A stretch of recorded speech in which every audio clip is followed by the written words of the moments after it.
तर भाजप जो पक्ष आहे तो खोटारडा पक्ष आहे. लोकांनी आतापर्यंत त्यांच्यावरती विश्वास ठेवला, इथंच लोकांची चूक झालेली आहे. सध्याचं निवडणुकीचं वातावरण आहे. जिल्हा परिषद तसंच पंचायत समितीच्या निवडणुका लागलेल्या आहेत. तर पंचायत समिती सदस्या म्हणून अनिता प्रकाश कांबळे काँग्रेस पक्षातून उभ्या राहिलेल्या आहेत. तर जिल्हा परिषदेसाठी सुदर्शन खोत हे सांगोडेवाडीमधून तिथून ते उभे राहिलेले आहेत.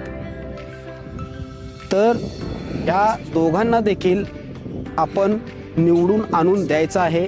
त्याचं कारण म्हणजे एवढीच एक विनंती आहे की काही जरी झालं तर भाजपला आता मतदान होता कामा नये. आतापर्यंत भाजपने सत्तेत आल्यापासून फक्त आणि फक्त थापा मारलेल्या आहेत, खोटी आश्वासनं दिलेली आहेत.